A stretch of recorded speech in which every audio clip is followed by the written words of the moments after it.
Здравейте, приятели! Крум в Орхидария, място, където винаги нещо цъфти и няма коронавирус. Днес ще кажа няколко думи за торенето на орхидеите. Тази тема за торенето е изключително дълга и сложна тема. Тя не може да се вмести в 2-минутна, 20-минутна или 2-часова лекция. Разбира се, ако дойдете на сбирките на орхидейното общество, първо орхидейно общество, можете да научите много за торенето. Днес ще ви кажа само няколко важни неща, които трябва да си повтаряте като молитва, когато турите. В английски език има една много хубава игра на думи. Торете ежеседмично, но слабо. На английски това е feed weekly. Играта на думи, усещате.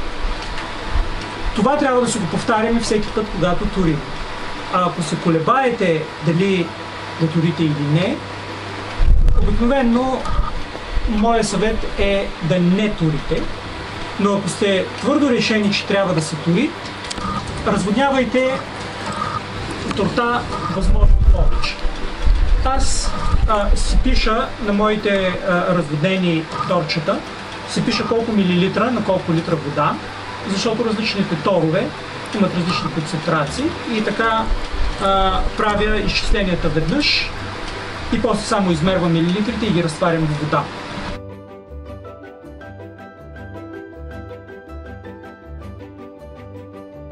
Второто нещо, което трябва да знаете за торенето, е, че когато подготвите разтвор на торове, той трябва да се използва в същия ден. Затова подготвяйте само толкова, колкото ще използвате. Ако оставите торта продължително време, различните соли ще се свържат една с друга и ще станат недостъпни за растенията. Така че разтваряйте и торете в същия ден.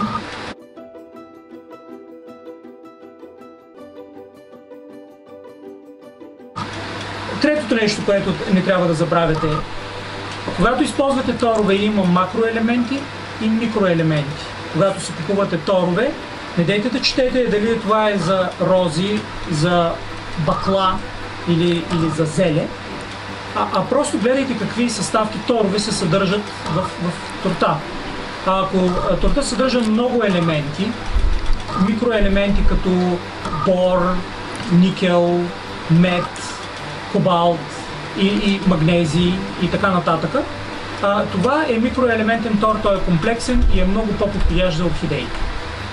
Можете да си купите всеки тор, независимо за какво е етикета, но не забравяйте, че трябва да го разводите минимум 10 пъти препоръчителната доза за други култури. Орхидеите се хранят с газове и затова те обичат много разводен тор.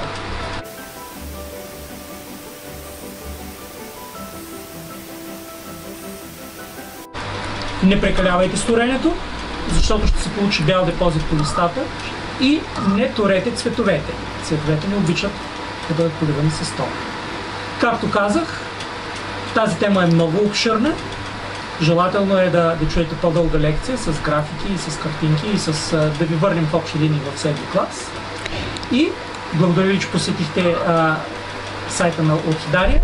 Посетете и вижте какво имаме в цъфтеж този месец.